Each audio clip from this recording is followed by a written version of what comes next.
My dear friends, आप सब लोग कैसे हैं? उम्मीद है आप सब बढ़िया होंगे। मैं आप सभी का अपने यूट्यूब चैनल मैथ्स जोन में स्वागत करता हूं। जैसे कि आप जानते हैं, हम 11th क्लास की मैथमेटिक्स पढ़ रहे हैं। Second chapter relations and functions भी हमने शुरू करा था। रिलेशंस हमने जाना, फिर प्रीवियस वीडियो में हमने फंक्शंस पे डिस्कस करा था। एक बार रिकैप करा देता हूँ। फंक्शंस एक प्रकार का एक स्पेशल केस होता है रिलेशन का ही। कंडीशन ये है कि दो सेट्स के बीच होगा। ऑब्वियसली बात है, क्योंकि जब रिलेशन दो सेट्स के बीच होता है तो फंक्शन भी दो सेट्स के बीच ही होगा। उसमें कंडीशन फंक्शन में ये होती है कि जो पहला वाला सेट है उसके जितने भी एलिमेंट्स होंगे उन सारे एलिमेंट्स की एक यूनिक इमेज होनी चाहिए दूसरे वाले सेट में। फिर दो चीजें और पॉइंट्स हमने डिस्कस करे थे। दो पॉइंट्स, पहला पॉइंट ये था कि पहला वाला जो सेट है हमारा, उसमें एक जो सिंगल इंडिविजुअल एलिमेंट होगा उसकी एक से ज्यादा इमेज पॉसिबल नहीं है। लेकिन ये हो सकता है कि पहले वाले सेट में जो दो तीन एलिमेंट्स हैं, जितने भी एलिमेंट हैं, उनकी एक सिंगल इमेज हो सकती है, क्योंकि उन सारे एलिमेंट्स के लिए यूनिक इमेज है, तो ये पॉसिबल है। अच्छा, अब हम टाइप्स ऑफ फंक्शंस डिस्कस कर रहे थे। तो टाइप्स ऑफ फंक्शंस में जो हमने पढ़ा था मैं आपको बताता हूँ। टाइप्स ऑफ फंक्शंस हम पढ़ रहे थे, तो उसमें हमने आइडेंटिटी फंक्शन देखा था, कांस्टेंट फंक्शन हमने पढ़ा था, और पॉलिनोमियल फंक्शन और रैशनल फंक्शंस पे हमने डिस्कस करा था। अब जो हम फंक्शंस आज पढ़ेंगे वो थोड़े से हाई लेवल के हैं, तो मैं आपसे रिक्वेस्ट करना चाहूंगा कि वीडियो को प्लीज थोड़ा सा सिंसियरली देखिएगा, क्योंकि ये फंक्शन ऐसे हैं जिनको पूरा देखना ही लाभदायक होगा, तभी आपको समझ में आएगा। अच्छा, तो स्टार्ट करते हैं एक नया फंक्शन, और वो है function number 5 of the text book, that is modulus function. Modulus function. तो ये मॉडुलस फंक्शन क्या होता है, इसको समझने से पहले हम एक टर्म देखेंगे, मॉड। मॉड क्या होता है? What is a mod? अब जो मॉड होता है उसको हम ऐसे रिप्रेजेंट करते हैं, और इस मॉड के अंदर कोई भी नंबर आ सकता है। पॉजिटिव डालो, नेगेटिव डालो। जैसे अगर मैं +5 डालूंगा तो बाहर निकल के पॉजिटिव का 5 बनेगा, मॉड से जब वो बाहर निकलेगा। ऐसे ही अगर मैं -7 डालूं तो बाहर जब निकलेगा मॉड से तो +7 होके ही निकलेगा। तो मॉड एक ऐसा एलिमेंट है मैथमेटिक्स के ब्रांच में जो क्या करता है, जिसके अंदर कोई भी आप नंबर डालो, मॉड के अंदर आप पॉजिटिव डालो चाहे नेगेटिव नंबर डालो, जो आपको रिजल्टेंट मिलेगा, मॉड जो होता है वो पॉजिटिव में ही आपको नंबर देगा। रिजल्टेंट आपको पॉजिटिव में ही मिलेगा। तो मॉड क्या करता है, मॉड के अंदर हम कोई भी नंबर डालें, चाहे हम पॉजिटिव का नंबर डालें या नेगेटिव का नंबर डालें, मॉड उस नंबर को पॉजिटिव में ही रखेगा, पॉजिटिव में ही कन्वर्ट करता है। अच्छा, ये तो मॉड का एक केस हुआ। अब हम मॉडुलस फंक्शन को डिस्कस करेंगे। इसकी जो जनरल फॉर्म होती है वो होती है, देखो, fx इक्वल मॉड x। ये इसके जनरल फॉर्म है। अब क्या करते हैं, हम इस फॉर्म को थोड़ा सा सिंप्लीफाई करते हैं, थोड़ा सा ब्रेक करते हैं। तो कुछ ऐसा हम इसको बनाएंगे, fx इक्वल ऐसा। अब इसको ब्रेक करना पड़ता है। अब मैंने आपको क्या बताया, मॉड क्या करता है, नंबर को पॉजिटिव में ही रखता है। आप प्लस का डालो चाहे माइनस का डालो, नंबर आपको रिजल्टेंट जो आउटपुट होगा वो आपको हमेशा पॉजिटिव में ही मिलेगा। तो प्लस का x कब होगा, जब मैं x greater than equal to 0 रखूं। अभी आपको बताऊंगा। -x तब होगा जब x लेस देन 0 होगा। अब ये है क्या, मैं आपको समझाता हूँ। एक बार और मैं रिकैप करा दूं।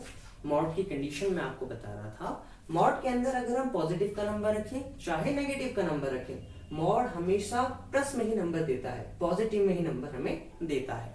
अच्छा, अब ये कंडीशन क्या है, हमने इसको सिंप्लीफाई तो कर, लेकिन है क्या ये, इसको समझेंगे। देखो, x जो है यहाँ पे ये एक नंबर है, ठीक है। x आप नंबर अभी कंसिडर करो। अच्छा, x अगर मैं पॉजिटिव रखूं, ठीक है, जैसे मॉड 5, मॉड 7, है ना, x एक नंबर है, x एक नंबर है, ठीक है। तो x को अगर मैं पॉजिटिव रखूं तो देखो 5, 7, 9, है ना, तो बाहर एज इट इज वही चीज आ रही है पॉजिटिव में, 5, 7, 9। तो अगर मैं x को 0 से बड़ा कोई नंबर रख रहा हूं या 0 के इक्वल कोई नंबर रख रहा हूं, ठीक है, जैसे मॉड 0, ठीक है। तो अगर मैं 0 से बड़ा कोई नंबर रख रहा हूं या 0 के इक्वल कोई नंबर रख रहा हूं तो एज इट इज वही नंबर आ जाता है। जैसे 5 रखा 0 से बड़ा, ऐसी 7, 9, ठीक है, 0 से बड़े हैं तो वही चीज आ गई 5, 7, 9। और 0 के इक्वल रख रहा हूँ तो वही 0 ही आ रहा है ना, तो एज इट इज आ रहा है। तो अगर मैं 0 से बड़ा कोई नंबर रख रहा हूँ पॉजिटिव का, या 0 के इक्वल कोई नंबर रख रहा हूँ, तो एज इट इज वही नंबर हमें मिल रहा है, तो एज इट इज x आ रहा है। अब सेकंड केस क्या है, अब अगर मैं कोई नंबर 0 से छोटा रखूं, 0 से लेस रखूं, मतलब कोई नंबर में अगर नेगेटिव में रखूं, जैसे मॉड माइनस का 5, मॉड माइनस का 7, मॉड माइनस का 9, तो क्या होता है, मॉड का क्या केस था, मॉड क्या करता है, नंबर को पॉजिटिव में कन्वर्ट करता है। तो मॉड क्या करेगा, उस नंबर के बाहर माइनस का साइन ला जाएगा। अब जो x है ना, इस केस में ये कंप्लीट -5 है, ठीक है, x केवल 5 नहीं है, x जो हम नंबर कह रहे हैं ये पूरा माइनस का 5 है, ऐसी -7 कंप्लीट x है, माइनस का 9 पूरा एक x है। तो मॉड क्या करेगा, जो x है उसके बाहर माइनस का साइन लगा देगा, ठीक है, जो x है, x क्या है -7, उसके बाहर माइनस का साइन लगा देगा ऐसे, ठीक है, क्या है x क्या है यहाँ पे -9, तो उसके बाहर माइनस का साइन लगा देगा। क्यों लगाया माइनस का साइन उस नंबर के बाहर, ताकि माइनस माइनस प्लस हो जाए। तो देखो माइनस माइनस प्लस का 5 हो गया, माइनस माइनस प्लस का 7 हो गया, माइनस माइनस प्लस का 9 हो गया। तो ये दो केसेस में हमने इसको ब्रेक करा।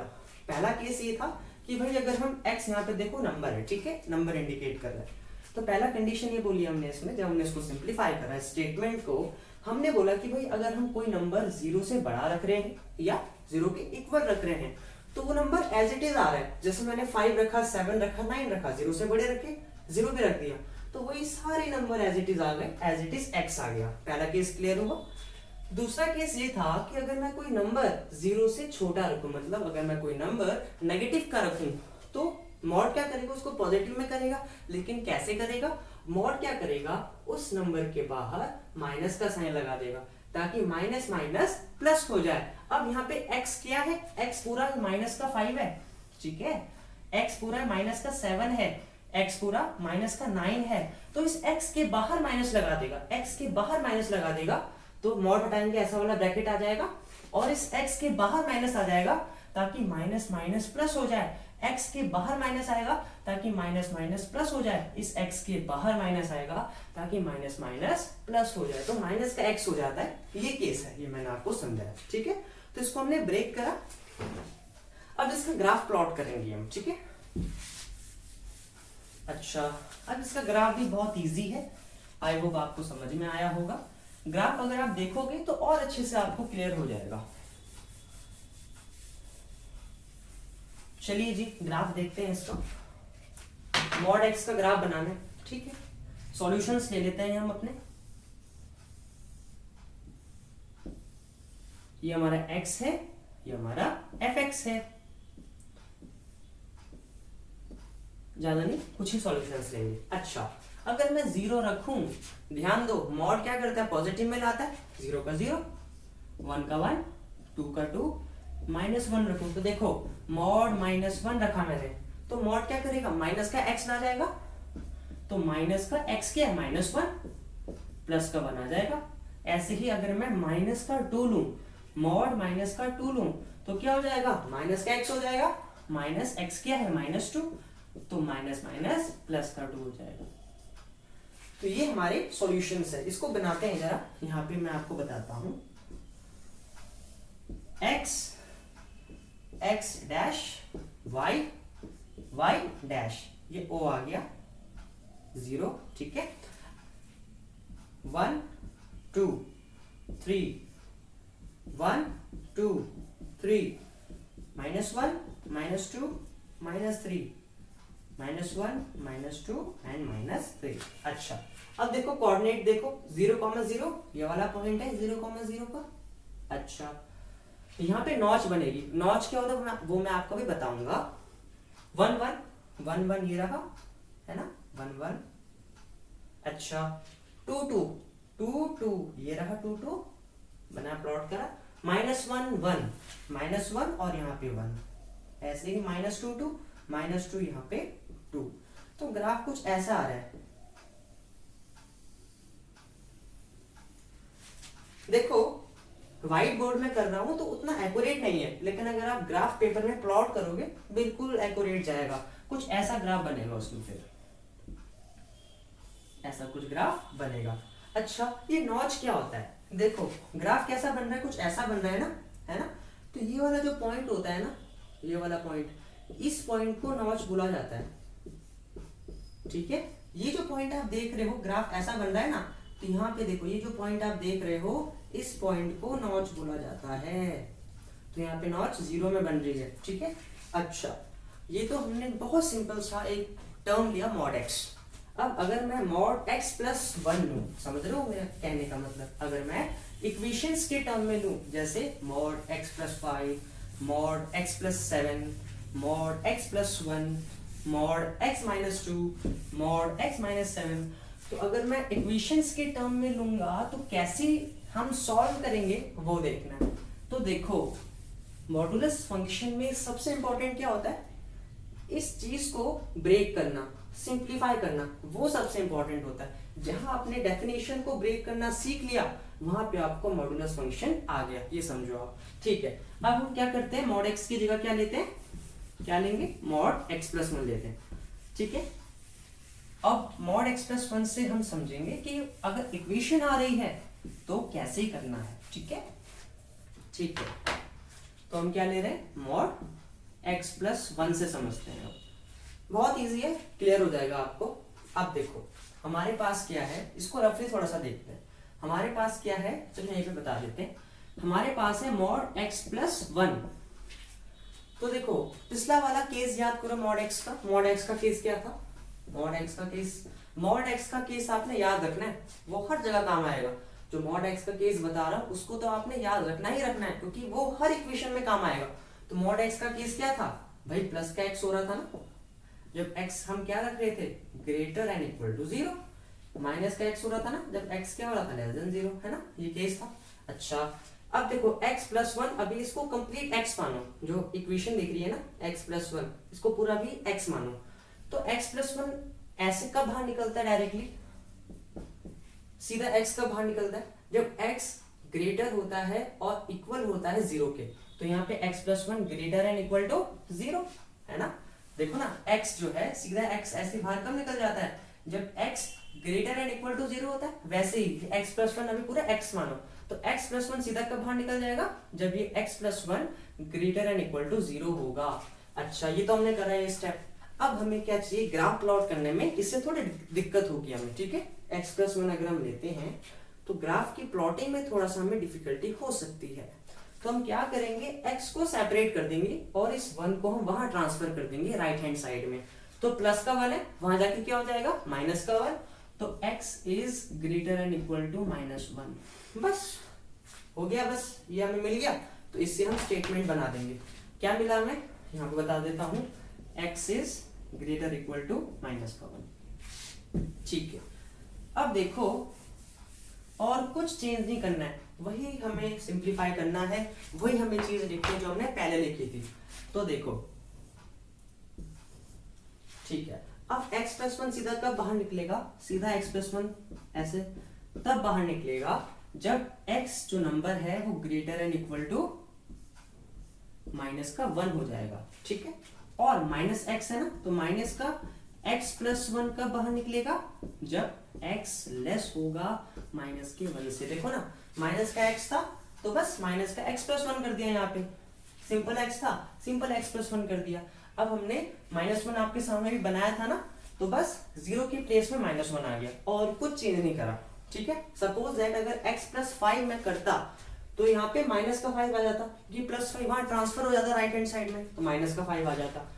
अगर मैं x प्लस 9 करता तो यहाँ पे माइनस का 9 हो जाता, क्योंकि प्लस का 9 राइट हैंड साइड में ट्रांसफर हो जाता, तो यहाँ पे माइनस का 9 हो जाता, ठीक है। अगर मैं x माइनस 9 करता तो यहाँ पे प्लस का 9 होता था, क्यों, क्योंकि माइनस का 9 ट्रांसफर होता, प्लस का 9 हो जाता, है ना। अगर मैं x माइनस 99 करता तो यहाँ पे प्लस का 99 होता, क्योंकि माइनस का 99 ट्रांसफर हो जाता राइट हैंड साइड में और प्लस का 99 आ जाता। समझ आया, अच्छा। बस अब यहाँ पे कोई डिफरेंस नहीं है, ग्राफ सेम टू सेम वैसे ही बनेगा। ये मैं थोड़ा डार्क कर देता हूँ, ठीक है। यहाँ पे देखो, हाँ कोई डिफरेंस नहीं होगा, अब देखो यहाँ पे -1 है ना, ये -1 है, तो ग्राफ -1 से होता हुआ जाएगा। देखो वहां पे जब 0 था, तो पिछले वाले केस में जब यहाँ 0 था तो ग्राफ ऐसे 0 से जा रहा था, नॉच 0 में बन रही थी। अब यहाँ पे -1 आ गया, तो जो नॉच होगी वो -1 में बनेगी और ग्राफ एज इट इज चले जाएगा। तो ऐसे करना है, ठीक है। ये सिंपल सा फंडा है और समझना है। अच्छा, डोमेन रेंज की हमने बात ही नहीं करी, वो भी देख लेते हैं। जब मैंने मॉड एक्स करा था, मॉड एक्स है ना, तो मॉड एक्स का ग्राफ याद है आपको? मॉड एक्स का ग्राफ कुछ ऐसा जा रहा था, देखो देखो, अगर मैं मॉड एक्स का ग्राफ बोलूं तो मॉड एक्स का ग्राफ ऐसे जा रहा था ना, है ना। तो जो डोमेन होगा मॉड एक्स वाले ग्राफ का वो क्या होगा? देखो मैं माइनस में भी रख रहा था, 0 भी रखा था मैंने, उसमें 1 भी रखा था, है ना, मतलब प्लस में भी रखे थे मैंने नंबर्स, 0 में भी रखा था, नेगेटिव में भी मैंने रखा था। तो डोमेन तो सिंपल रियल नंबर हो गया, क्योंकि मैं कुछ भी रख सकता था, है ना। अच्छा, अगर मैं रेंज की बात करूं तो यहाँ पे देखो मॉड क्या करता है, मॉड क्या करता है, सब चीज पॉजिटिव करता है। तो सब चीज मेरी पॉजिटिव वाली थी fx, तो रेंज मेरा r पॉजिटिव हो जाएगा, समझे। अब अगर मैं x+1 वाले ग्राफ की बात करूं, x+1 वाले ग्राफ की बात करूं, कोई डिफरेंस नहीं है। ये देखो यहाँ -1 है ना, -1 देखो, तो यहाँ -1 है, तो -1 से ऐसे ग्राफ जाएगा। तो डोमेन तो मैं कुछ भी रख सकता, डोमेन मेरा ऑल रियल नंबर हो गया। रेंज देखो, रेंज मेरा सेम पॉजिटिव आ रहा था सब में, r पॉजिटिव। लेकिन अगर मैं ऐसे करता, देखो ये तो मैंने सिंपल मॉड x+1 करा है ना, तो मैंने सिंपल करा। सपोज दैट अगर मैं ऐसा करूं तो क्या होगा? अगर मैं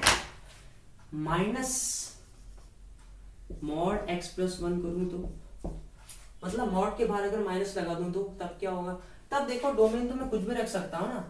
फॉर्मेट आपको पता चल गया ये बनाने का, ये वाला फॉर्मेट तो आपको पता चल गया, सेम वही चीज करनी है ना।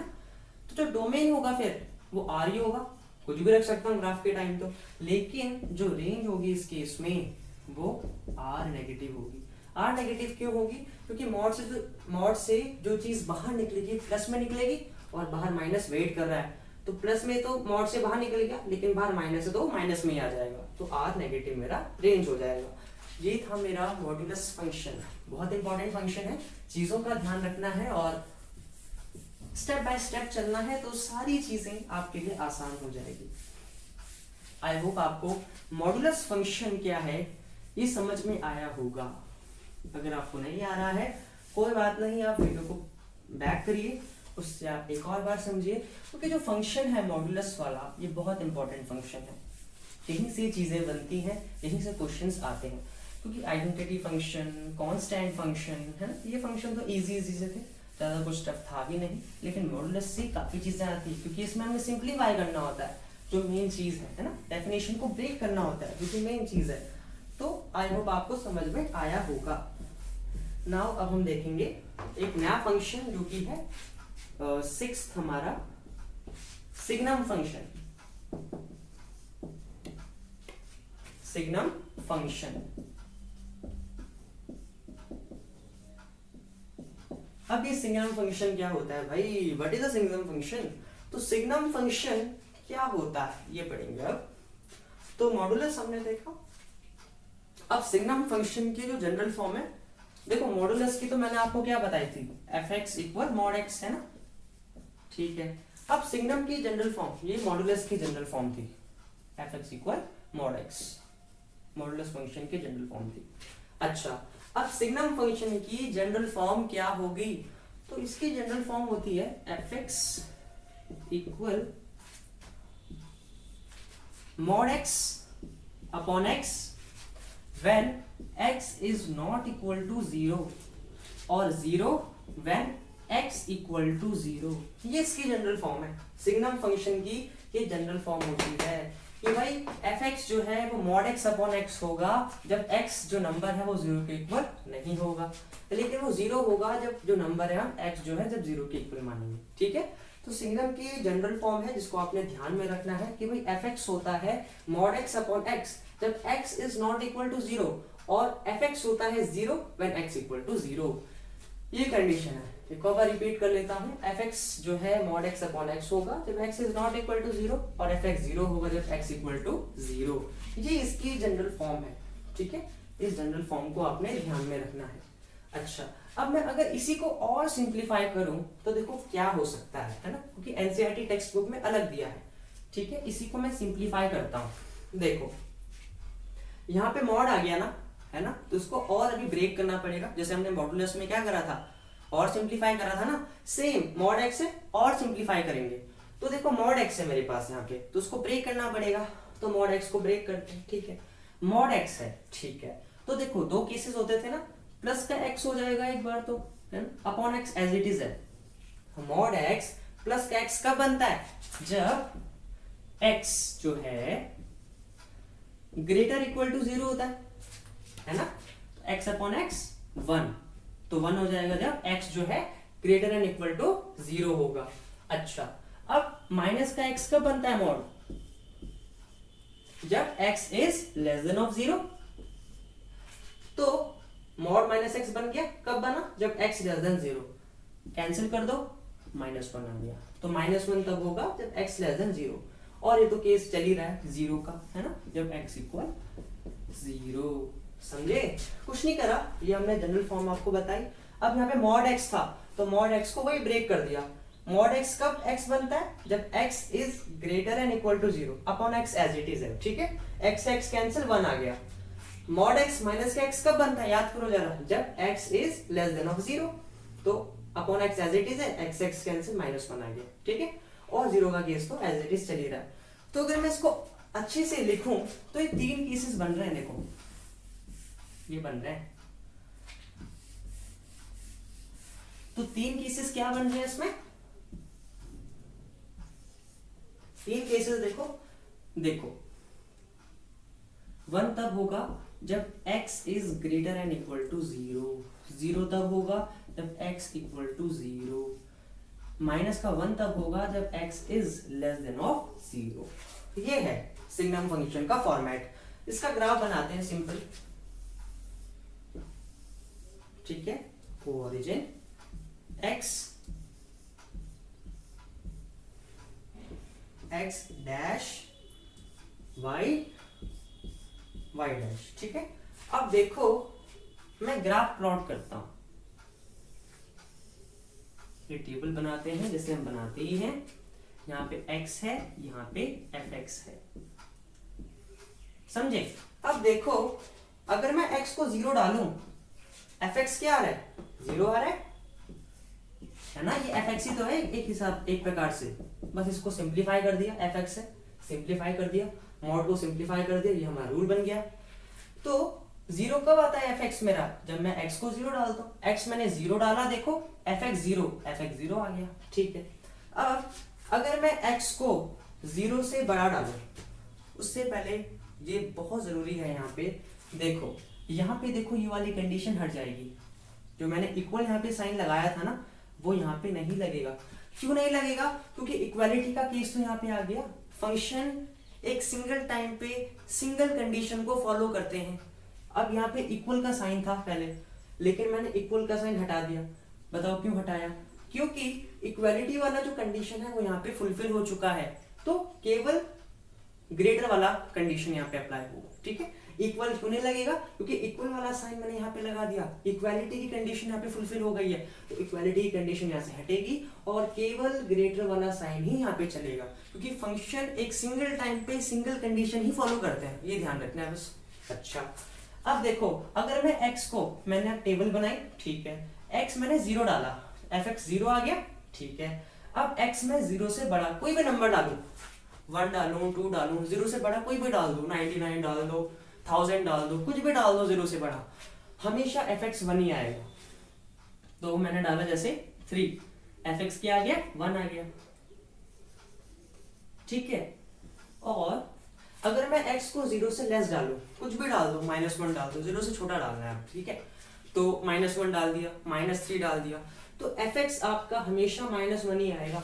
तो जैसे मैंने -3 डाला, जैसे fx आपका हमेशा -1 ही आएगा, ठीक है, -1 ही आएगा। इसका हम वो बना लेते हैं ग्राफ। तो एक तो है 0,0, देखो ग्राफ को देखो अच्छे से, 0,0 का ग्राफ है, ठीक है।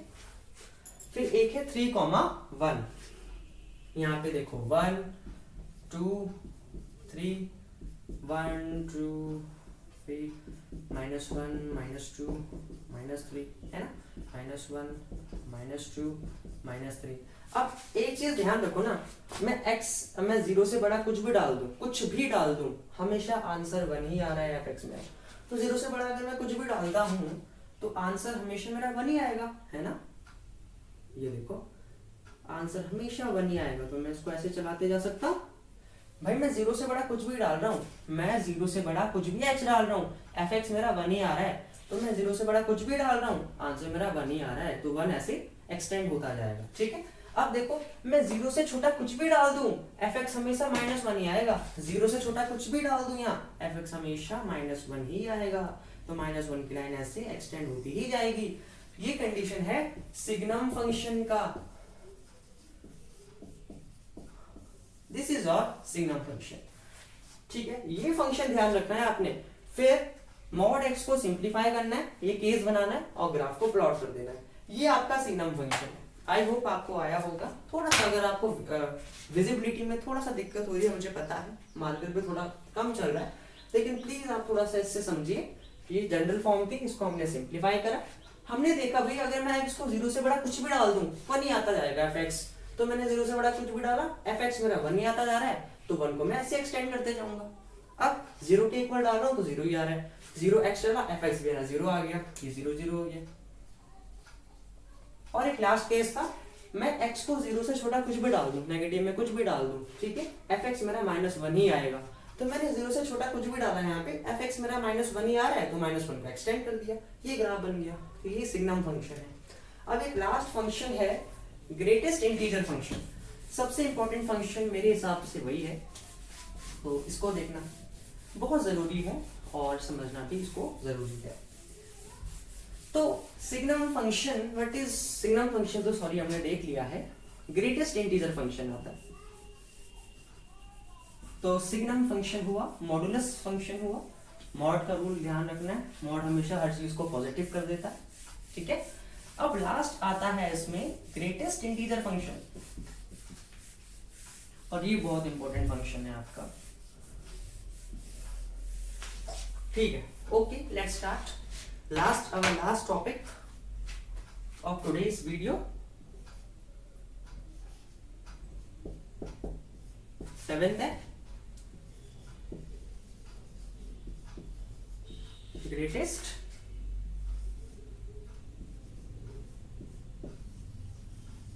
integer function, ठीक है।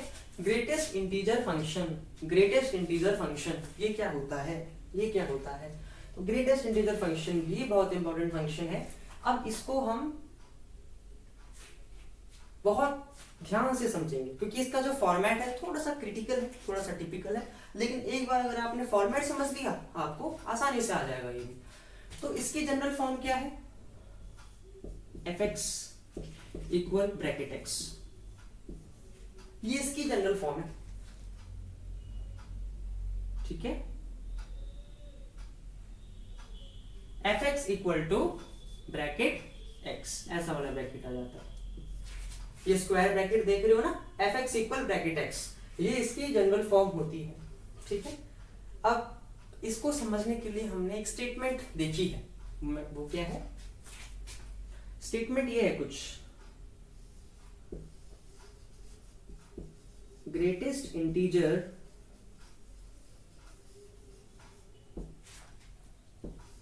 लेस देन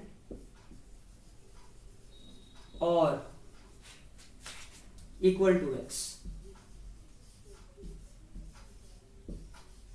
मैं बार बार रिपीट कर रहा हूं कि x कुछ भी नंबर हो सकता है, कोई भी इंटीजर हो सकता है आपका x, ठीक है। तो इसका जनरल फॉर्म है fx equal to bracket x, square वाला ब्रैकेट लगा दिया, fx equal to bracket x, ठीक है।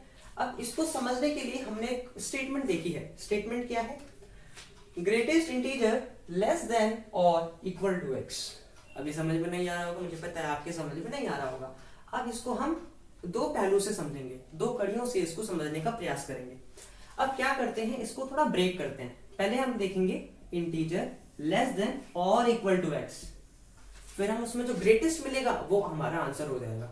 ठीक है, एग्जाम्पल लेते हैं कुछ, जैसे कि मैं x लेता हूं 2.3, ठीक है, एक ले लेता हूं मैं x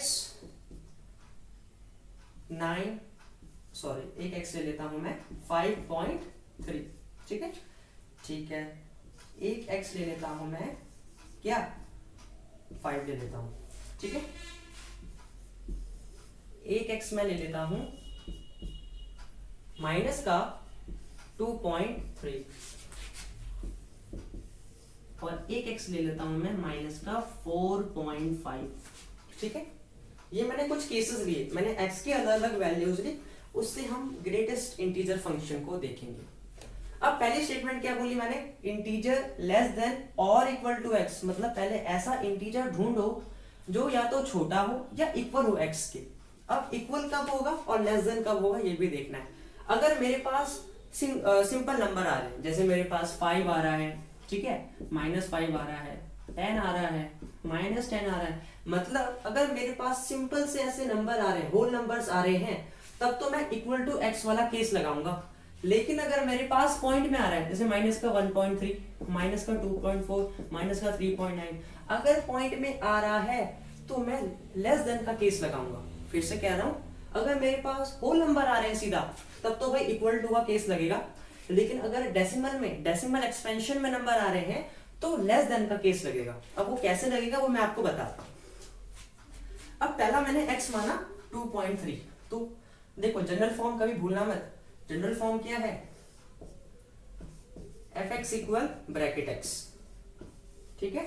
अब मैं x की जगह क्या ले रहा हूं, 2.3 ले रहा हूं, तो f 2.3 इक्वल टू ब्रैकेट 2.3 है ना, ब्रैकेट x मतलब x 2.3 है, तो x की जगह 2.3 आ गया, ठीक है, कितना क्लियर हो। अच्छा, अब देखो 2.3 डेसिमल एक्सपेंशन, तो क्या होगा, इंटीजर लेस देन का केस। तो मैं इसको क्या ऐसे लिख सकता हूं, इस स्टेटमेंट को मैं यहाँ पे अप्लाई करूंगा। ये जो स्टेटमेंट है ना, इसको याद हमेशा रखना, समझ माइंड में हमेशा रखना कि ये वाली स्टेटमेंट हर केस में अप्लाई होगी। तो मैं ये वाली स्टेटमेंट को सिंबॉलिकली यहाँ पे भी आपको दिखाता हूँ। स्टेटमेंट क्या है, इंटीजर लेस देन और इक्वल टू x, है ना, x यहाँ पे क्या है 2.3, तो मैं क्या कर सकता हूं, इसको इंटीजर लेस देन और इक्वल टू x क्या है 2.3, ऐसे कर सकता हूं, इंटीजर लेस देन और इक्वल टू x, और x क्या 2.3। अच्छा, अब यहाँ पे इक्वल का केस नहीं लगेगा, लेस देन का केस लगेगा, क्योंकि ये डेसिमल एक्सपेंशन है। तो 2.3 से छोटे जो इंटीजर्स हैं कौन कौन से होंगे, इससे छोटे इंटीजर्स एक होगा 1, है ना, 1 0, इससे छोटे 2.3 से तो 2 हो गया, 1 हो गया, 0 हो गया, -1 हो गया, -2 हो गया, -3 हो गया, है ना। ऑब्वियस सी बात है, थोड़ा सा मैं इसकी जगह और क्लियर कर देता हूं। देखो स्पेसिफिकली समझते हैं इसको, है ना, पॉच हो रहा है थोड़ा सा, मुझे पता है, तो जरा सा यहाँ पे ध्यान से देखते हैं। अच्छा, जनरल फॉर्म मत भूलना, जनरल फॉर्म है fx इक्वल ब्रैकेट x, ठीक है। पहला देखो मैंने x लिया 2.3, तो fx क्या हो गया, ब्रैकेट में 2.3 आ गया, क्योंकि x क्या है 2.3। अच्छा, अब मैं इसको स्टेटमेंट को लिख रहा हूं, क्या लिख रहा हूं, इंटीजर लेस देन और इक्वल टू x, x क्या है 2.3, ऐसा मैं लिख सकता हूं। अब डेसिमल एक्सपेंशन है तो भी इक्वल का केस तो नहीं लगेगा, लेस देन का केस लगेगा। तो 2.3 से जो छोटे हैं, छोटे कौन कौन है, देखो एक 2 छोटा है, 1 0, -1 -2 -3 -4, है, ये तो छोटे हैं, ठीक है। अब इसमें से ग्रेटेस्ट कौन सा है ना, क्योंकि स्टेटमेंट क्या थी पूरी, ग्रेटेस्ट इंटीजर लेस देन और इक्वल टू x, तो ग्रेटेस्ट ढूंढना है। अब ग्रेटेस्ट कौन सा है 2, आंसर आ गया 2, ये हमारा फंक्शन का आंसर हो गया।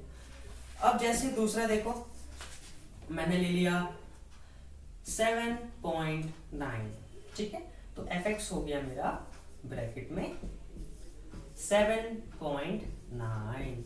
अगेन डेसिमल एक्सपेंशन है तो लेस देन का केस लगेगा, तो मैं इसको ऐसे लिख सकता हूं, इंटीजर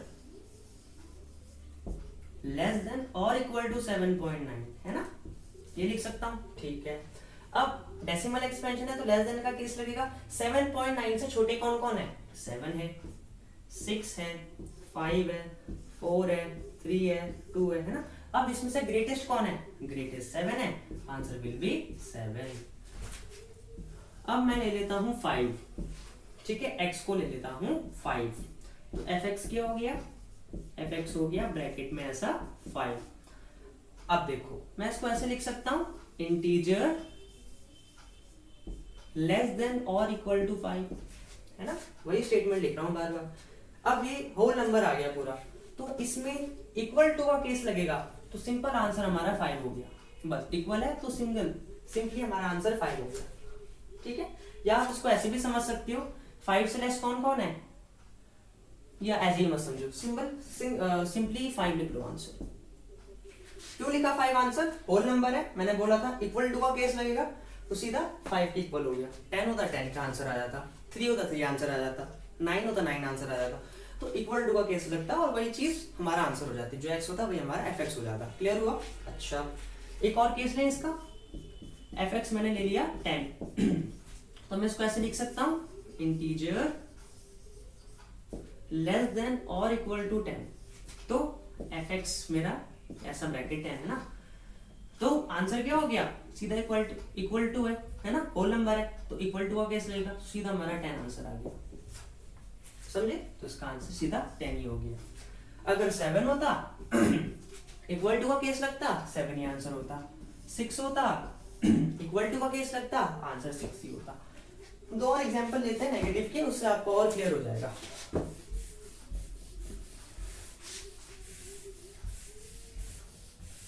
ठीक है, अब मैं लेता हूं जैसे कि एक x ले लेता हूं माइनस का 3.7, ठीक है, तो fx क्या हो गया, ब्रैकेट x ब्रैकेट माइनस का 3.7 according to the general form. अब देखो मैं इसको ऐसे लिख सकता हूं, इंटीजर लेस देन और इक्वल टू माइनस का 3.7। अब ये डेसिमल एक्सपेंशन है तो लेस देन का केस लगेगा, तो माइनस के 3.7 से कौन और छोटे छोटे नंबर्स आ रहे हैं अगर मैं छोटी की बात करूं तो 3.7 से छोटे कौन कौन है, देखो माइनस का 4 है छोटा, है ना, माइनस का 5, माइनस का 6, माइनस का 7, ऐसे चलता जाएगा, ठीक है। तो ग्रेटेस्ट कौन सा है, -4, एंड -4 इज अवर आंसर। एक और केस लेते हैं, जैसे कि मैंने x लिया माइनस का 9.6, ठीक है, तो मैं fx ऐसे लिखूंगा, फिर इसे ब्रैकेट में माइनस का 9.6, तो मैं इसको ऐसे लिख सकता हूं, इंटीजर लेस देन और इक्वल टू माइनस का 9.6। अब decimal expansion again less than का क्राइटेरिया लगेगा, तो माइनस के 9.6 से छोटे कौन कौन से होंगे, माइनस का 10, माइनस का 11, माइनस का 12, ग्रेटेस्ट कौन सा होगा, माइनस का 10, तो माइनस का 10 हमारा आंसर हो जाएगा। इससे हमें हेल्प मिलती है ग्राफ को प्लॉट करने में, ठीक है। तो लेस देन का केस आपको अच्छे से क्लियर हुआ, और इक्वल टू में तो एज इट इज अगर होल नंबर वही हमारा आंसर हो जाता है। जैसे x मेरा 10 है जैसे कि, तो 10 ही मेरा आंसर हो जाएगा, 20 है 20 आंसर हो जाएगा, मतलब होल नंबर में जो x है वही आंसर हो जाता है, ठीक है ना। ये है क्योंकि उसमें इक्वल टू का केस लगता है, अगर होल नंबर है तो सेम वही हमारा एज इट इज आंसर हो जाएगा, क्योंकि उसमें इक्वल टू का केस लग रहा है, तो जो हमारा x है वही हमारा आंसर हो जाएगा। अब इसका लास्ट थिंग रहती है ग्राफ, ग्राफ प्लॉट कर देते हैं, उसमें क्या है, ज्यादा दिक्कत की बात तो है कि नहीं। तो ग्राफ यहीं पे प्लॉट कर देते हैं, देखते हैं इसका ग्राफ। ओके, तो ग्राफ इसका प्लॉट करते हैं, ग्रेटेस्ट इंटीजर फंक्शन का ग्राफ।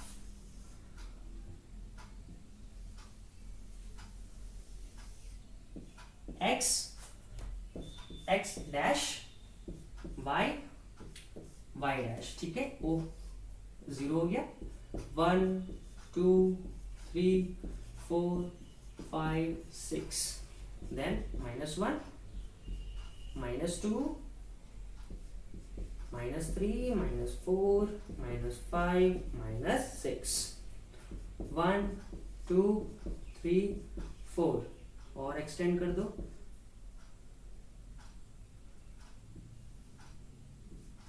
5 and 6 ऐसे ही -1 -2 -3 -4 -5 -6। अब इसका ग्राफ हमें प्लॉट करना है। ग्राफ कैसे प्लॉट होगा जरा उसको देखते हैं हम। ओके, तो देखो एक चीज जरा ध्यान से देखो, अगर मैं 0 से चलूं, ग्राफ की मैं बात कर रहा हूं, देखो 0 से 0.9 तक मैं चलूं, अगर 0 से अगर मैं 0.9 तक कुछ भी वैल्यू ले लो, 0 से 0.9 तक कुछ भी वैल्यू ले लो, आंसर मेरा 0 ही आएगा। सपोज दैट मैंने लिया 0.9 है ना, तो ब्रैकेट 0.9 तो मतलब integer less than equal to 0.9, decimal expansion है, लेस देन का केस लगेगा, 0.9 से छोटा 0 और वही ग्रेटेस्ट है, सबसे बड़ा 0 ही आ गया है ना। तो 0 से 0.9 तक मैं कुछ भी ले लूं, आंसर मेरा 0 ही आएगा। तो 0.9 तक यहां तक, ठीक है, 1 से जस्ट पहले 0.999 यहां तक, आंसर मेरा 0 ही आएगा। तो ये कुछ ऐसा बनेगा, ऐसे इसको डार्क कर देना आप, ठीक है, 1 को मत करना या कर लेना, चलो ठीक है, ऐसे करना, मतलब मैं बता रहा हूं ऐसे करना, ये और 1 में ऐसे कर देना। इसका मतलब देखो ये तो सिंगल लाइन है, लेकिन जो मैं सर्कल ही बनाऊंगा, इस सर्कल का मतलब होगा कि उसके इक्वल नहीं है, ठीक है, उससे जस्ट पहले तक इक्वल है। जैसे 0 से 0.9 तक 0 ही आ रहा है, तो मैं 1 में ऐसा सर्कल बना दूंगा। इसका मतलब ये होगा कि 1 के इक्वल तो नहीं है, लेकिन उसके जस्ट पहले तक इक्वल है। समझ आया? अच्छा, अब मैं अगर 1 लूं तो होल नंबर आ गया, इक्वल टू का केस लग गया, 1 में तो 1 ही इक्वल होगा, तो 1 में तो 1 ही इक्वल होगा ना। समझ रहे हो क्यों होगा?